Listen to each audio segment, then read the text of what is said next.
After scouring the internet for multiple hours, I found 8 unique smartphone gadgets ranging from about $10 to about $60. And I'm gonna test each of them, starting with the cheapest one, to find out which ones are worth their price point. So let's jump right into this phone holder for your shower right here. It's supposed to be waterproof, it's supposed to stick well. Let's open it out of the box and see what comes with it. So you get the device itself, kind of wrapped in a bag, and then a simple little manual with it. We got the 3 adhesive pads, so you can stick it in 3 different places around your home. These will just stick onto whatever, and then the gadget attaches onto these little U-clips right here. And then this is the gadget itself. It has a clip on this side to actually open it up or lock it shut.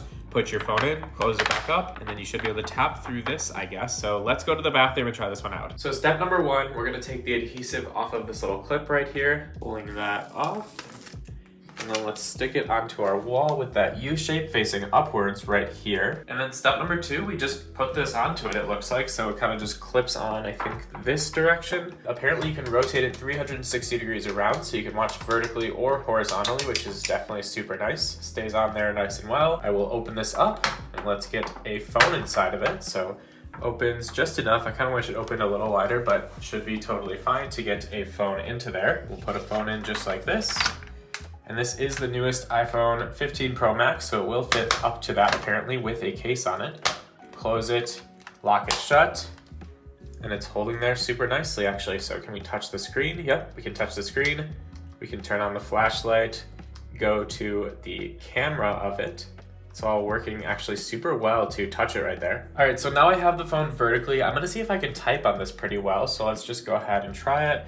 Hello, my name is Logan. Oh.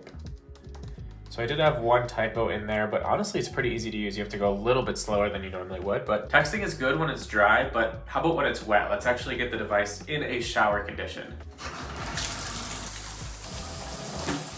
Okay, so I've got my hands wet. We've got the phone nice and wet. We poured a bunch of water on it to simulate water hitting it a ton. Let's see if I can type more.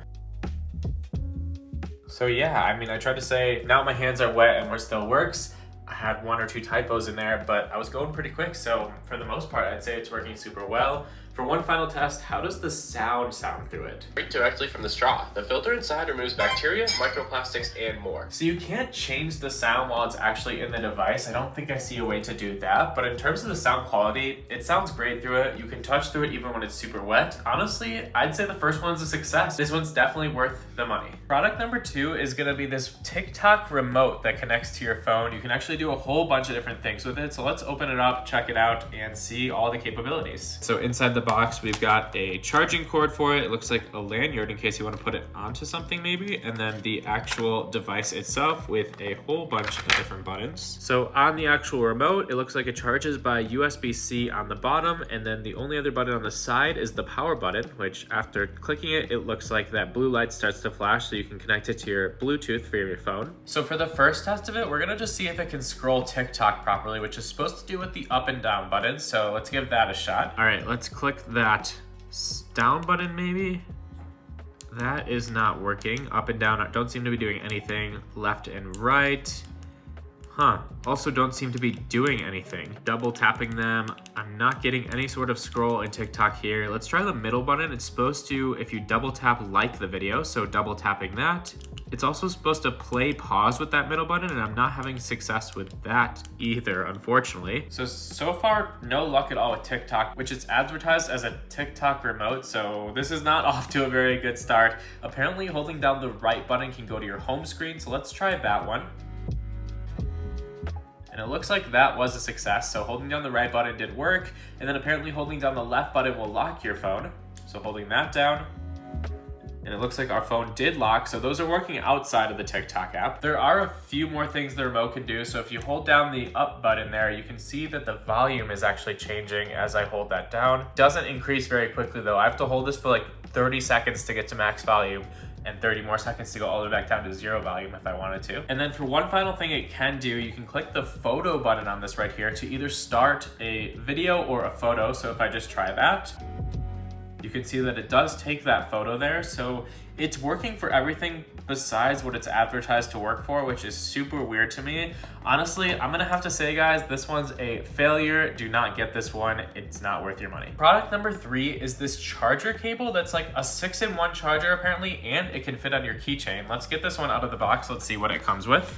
Pretty simple packaging right here, just the charging cord itself, which is basically what I'd expect. So first off with this one, check out the size. I mean, it's like very, very small in my hand right here. Easily could loop this braided band right here around your keychain. It feels nice and sturdy, and the ports like magnetize to each other. So you can kind of hear that clicking right there together and see it. So it is really nice and compact. On this side right here, you have the USB-A port, and if you pull it out, you actually get that USB-C there also. So you could use either USB-A or USB-C on one end right here, and just put it back if you're using the other one. And then on the other side here, you have this USB-C port, but again, if you pull it out, you get this lightning cable that actually doubles as a micro USB as well. So you do get kind of 3 ports on one side, 2 on the other. So let's make sure this cord actually charges the way it's supposed to. First, I'm gonna plug the USB side into a power bank right here, if I can get that the right way. There we go. And then first test, let's plug the USB-C into an iPhone.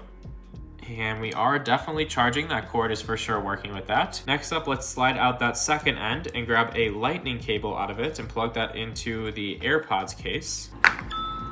And perfect, you can see that orange glow on the AirPods case. We are definitely charging that as well. So far 2 out of 2 success. For test number 3, let's open that USB-C side on here that plugs into the input there. Plug it into a little brick that takes USB-C. And again, let's just make sure that we can USB-C charge our phone with it. Of course, success with that one too. And then for the 4th and final test, we know that lightning cable is working, but it's supposed to double as a micro USB. So actually our power bank that we had, let's see if it'll charge with that micro USB. So plug in the power bank to charge itself up. And you can see that power bank is actually charging right there with those white lights blinking. So let's get this onto our keychain right here. The awesome part about it is that because this opens up and magnetizes, you can just simply wrap it right through your keychain right there and then snap it shut. Just like this, and it's on your keychain. So overall, I think this one is awesome. It's super small, fits in the palm of your hand or on your keychain, and it can charge like practically every single device that you have, regardless of the output and input that you need. This one is really, really great and definitely worth your money. Next up, we have this Bluetooth keyboard case for your iPhone. Let's check this one out. All right, just got this one out of its plastic. Let's see what it actually looks like inside of here. So we've got some foam to take care of the straps where your phone will actually go. And then the keyboard itself, which magnetizes to the case here, which I'll show you in just a second. The keyboard itself charges through micro USB, it looks like, which I definitely prefer regular USB-C, but micro USB is still super common. So we've got the keyboard. So it looks like the first thing you do is kind of put your phone into here. I noticed that this little guy on the top actually expands, so your phone will be able to fit in. So you just push against it. You can easily fit the largest phones out there and kind of hold it in the case just like this. See if those clips will get under the phone. There we go. Just gotta work with them a little bit, it seems like. That did take a little bit of effort to get the third clip on there, probably because there's a case on the phone, but I do have the phone in place. And then on the back of the case right here, you can prop it up so it's at the right angle for you with this stand right here. So you put it just like that, and then you got your phone kind of facing you just like this at a perfect angle. Take the keyboard and magnetize it onto the case just like this, so snaps right into place right there, but obviously comes off if you wanted to use it separate from the case, but does hold on there nicely. Hit the on button, and let's get this Bluetooth connected to my phone. Got the keyboard Bluetooth connected to my phone right now, so let's try typing on this keyboard and see if it actually shows up.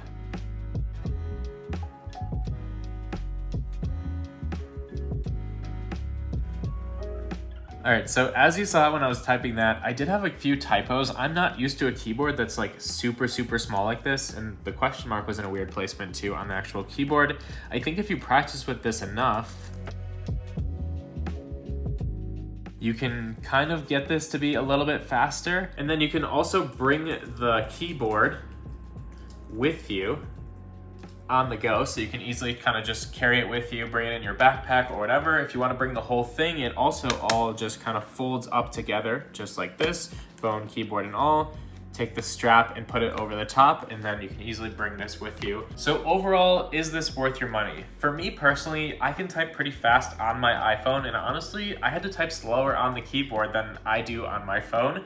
So for me personally, I don't think it's worth it. However, if you have a small phone and typing on it is hard for you, then maybe this would be better for you. But for me, I'm gonna say not worth it. Product number 5 is gonna be a screen magnifier for your phone. So you basically put it down, have a screen that kind of comes in front of it, and it turns your little small phone screen into apparently about a 12-inch screen. Let's get this one open and check it out and see how easy this one is to use. All right, so here we are. It is just one piece, so no assembly or anything needed. All right, so it looks like it has just a couple steps set up. This is actually the full device right here. So you grab this little button on the top and actually pull the additional screen open, just like that, and fold it inwards, because that's gonna be the magnification. And then right here, we open this up, and that's gonna be what holds our phone. It does kind of have a little foam pad inside of there, which I think is gonna hold your phone better so it doesn't kind of slip around. Definitely has a little bit of a grip inside of there. Honestly, not too much more than the regular, but it is there, and this doesn't feel like your phone's gonna kind of fall out right there. All you do is put something on your phone and it should magnify. So let's get a video open. Putting the phone in there now, holding it onto the back of it kind of there. You can also use the little stands on the back of this to prop it up a little more, which I think I'm gonna do. So basically just little kickstands on the back. Get that up and get this all set up again. Definitely a better angle, especially at this height that I'm at. So phone with the video is going in. I'm gonna check it out first and then show you guys. And wow, that's actually pretty crazy. So it looks really, really good. Let me show you guys what it looks like. This is kind of what it looks like on just a regular phone. So you can see, obviously, small screen right there, and let's magnify, just as simple as that. And you can see it looks much larger through the magnification. I mean, these days phones are pretty large. This is what, like a 5.8-inch screen here, magnifies into a 12-inch screen that we've got right here. But it does take up the whole thing pretty well. You do get more of kind of like a laptop feel with this, or like a large tablet feel than a phone feel. And it works really, really well. It's super easy. If I want to fold it back up, I just put that screen into here, got the screen in, got this down, kickstands go down, and in like 10 seconds, we've got this. It's super, super thin, as you can see. I mean, half an inch thin probably. It's nice and portable, and it works super, super well. So overall, is the product worth your money? I would say if you have a smaller phone or you watch a lot of videos on your phone, I think this is definitely worth it. It gives you that bigger screen. It's super easy to use. You can bring it with you anywhere. You can bring it on the plane. You can travel with it, anything like that. For me, I don't see myself using this one personally because I already do have a large phone screen. So I'm gonna go 50-50 on this one. For me, it's not worth it, but for a lot of you, it definitely might be. Our next one is gonna be a phone lock box. So basically, if you use your phone too much and you wanna lock it away for a little bit, this might be for you. Let's get this one opened up and see what it actually looks like on the inside here. All right, so this does have to charge. You can see it charges through USB-C on the side right there, but once you do charge it, it lasts for up to 30 days of using it, so it's pretty long charge time on this. And then in terms of actually using this, basically you open it up and put your phone in. You can put your phone face up if you want to actually be able to use it through some of these little holes right here. That same like kind of waterproof material that the shower phone holder had on it. So you can use your phone through some of these things right here, but it's gonna be pretty difficult to do almost anything besides maybe like answering a phone call. Or if you want, you can actually just put your phone face down when you lock it in here, and then you won't be able to do anything until the timer runs out on this one. And actually, never mind, I just realized you can pull the plastic off of this, which makes a lot more sense because I could barely touch my phone before. Let's see if it works now when it's actually in here. You can kind of tap on the screen much easier, you know, swipe it up, do little things. It would be annoying to try to use your phone like this, but you definitely could do small things. So on this, it looks like these change the hour amount. So you can put it all the way up to 99 hours, it looks like, and then these are the minutes. So up to 99 hours and 99 minutes if you really want to get away from your phone. I, for the sake of this, am going to just do 1 minute and we'll test it out. So set it to 1 minute, get my phone in there, and I'll put it face up. I think this is how I would prefer to use it, just in case you get like an emergency phone call or something. You can swipe on the top there and answer it. Let's get this closed up. Set that timer for 1 minute, double tap the lock button. You get a countdown timer that's real small on there, just a 10-second timer in case you decide last minute you really don't want to go forward with this. And now we're locked for the next 58 seconds, so 1 minute total. Let's see if I can open it up.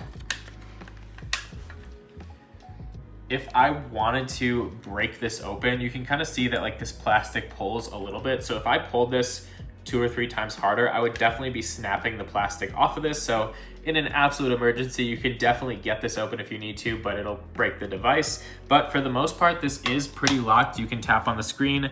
I could definitely swipe up and do a few things here and there. I think unlocking the phone would actually be pretty much impossible for me at this point. Maybe I could slide the phone around and yeah, no, I can't even get to one of the keys to unlock the phone here. So I honestly can't do anything until this is unlocked. And now finally that timer is up. We got a green light going on and our phone comes out. We can grab it and use it just like we normally would. So overall, is this one worth it? Honestly, if you have troubles with productivity and you want to just lock your phone away for a little bit so you don't tap on it and tap on it and tap on it, I think it's pretty good.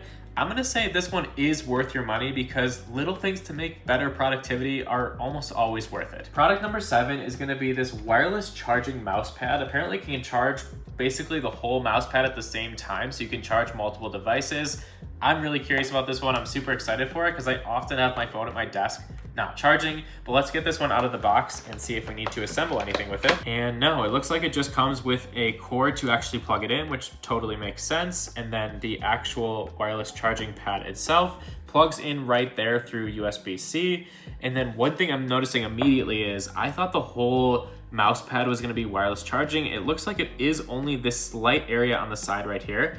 You can take the sticker off. I'm actually gonna leave it on for now just so I know where to put my phone and get used to it first. All right, so I've got the mouse pad plugged in. First question is, does it actually charge? So let's get a phone onto that phone charging area. I wonder how specific it has to be. So far, not charging. Maybe I do have to take that sticker off. It could be interrupting kind of the connection right there. Oh, and you got the plus sign on it anyways to know where that actually is. So let's get the phone over there now. So the first thing I'm noticing is that it is super particular where you put your phone. Like right now you can see my phone is not charging at all. I'm gonna slowly slide this down until it notices that it is charging. Just going real slow so I can hit that sweet spot right there. And so now it's charging right in the center of this, which definitely does make sense. But I'm gonna move this the smallest amount. So let's go to like maybe right there. Looks like a little bit more potentially. There we go. So at the bottom of the charging pad right here, on the exact same side, my phone is not charging. I mean, it has to be pretty precisely in the middle of the charging pad right here for my phone to charge. But let's put it back right to here and see if I can go side to side maybe. I wonder how particular that one is. And again, just moving this slowly so that I can give it as much credit as possible. And there we go. I'm like not even an inch off of the side of the mouse pad right here and my phone is already not charging. So overall, I love the design of this mouse pad. It is super thin. It feels like a really good material. It's definitely a minimalistic design, but to me, there are a ton of downsides. Number one, you have to have the mouse pad plugged in. It doesn't have like a stored battery or anything like that, which would definitely make it better, but you have to have the mouse pad plugged in through USB-C anyways. And number two, the way bigger deal here, the phone has to be very precisely in the middle. Now, I'm sure you can get used to it, but it does have to be super precise onto there. And if you accidentally hit it in the middle of the day, your phone is no longer charging. Number three, I thought the whole mouse pad would be charging so I could put all sorts of different devices on here at the same time, but you can only put one device on this mouse pad right here. So if you want to charge your headphones and your phone, it's not going to work. So overall, is this worth it? I mean, just by the setup right here, guys, you can see that like basically I might as well just have my phone plugged in rather than plugging into a wireless mouse pad that then charges my phone a couple inches away from that charging port right there. I honestly just don't see the use for this. It seems a little bit silly to have unless you just want something clean looking on your desk right here, but you could just get a dozen other mouse pads as well. I'm gonna say this one is unfortunately not worth it. I was really looking forward to it. So unfortunately, we've had a lot of failures up to this point, but I am hoping that this last one is worth all of the hype leading up to it in this video. It is a paper airplane kit that you can fly with your phone. So let's take this one outside and see if it actually works well. So here's all the pieces to this one. It does look quite a bit complicated when you first take it out of the package, but I'm gonna figure it out and I'll be outside with you guys in just a second. So we have our paper airplane built. A few things with it. One, Bluetooth connectivity was an absolute breeze. We just turned it on and it connected to our phone literally immediately, just to the app that it actually controls with. Two, it probably took us about 15 minutes to build this right here. There is a pretty good YouTube video on it. We struggled with a few pieces, but overall about 15 minutes to get to this point. but now let's try actually flying it. All right, so we live in a city, so it's a little bit tough to find a nice wide open area, but found a good enough spot here. It says to try it out first without it actually turned on with the motor, so I'm gonna give it a throw here. So that first throw definitely failed, but I'm more hopeful with it actually on. This is the app you actually use to control it, and I think you just tilt your phone around up and down and you go with it like that. So let's try this out, guys. We're really hopeful this one actually flies. I'm gonna give this full power and hope it starts to fly for us. So here we go. Okay, so I think I figured it out. You need to like hold the button in the app to actually start those motors to get going. So let's try that out now. It's like a little bit confusing. There we go. Now we're at 100% power. Let's throw this guy. I'm gonna try less power and see if it'll just go on its own maybe. Oh, this time I'm gonna try tilting my phone when it's in the air. I believe you control it just by tilting. So let's get it to full power and send it off. Look guys, I flew 27% longer than I usually do, which I think was like 3 seconds. Oh my god, chill out. Oh no. Oh. So I got a 9-second flight time that time. I think I'm getting a little better. We're gonna get this very soon. No, okay. Alright guys, so we've been trying to fly this for like 30 minutes. I did get one flight that says it was the longest flight of like 9 seconds, I believe. I really wanted this one to work, and it probably is just an user error, so maybe you could get this to work a little bit better, but in the condition I have it, I have to say it's not worth your money. It's extremely difficult to use. So even though it failed, maybe hit that subscribe button for all the effort we put in. That would mean a lot to us in the channel, and if you guys want to see us review more kitchen products, check out this link right here, and I'll catch you guys in the next video.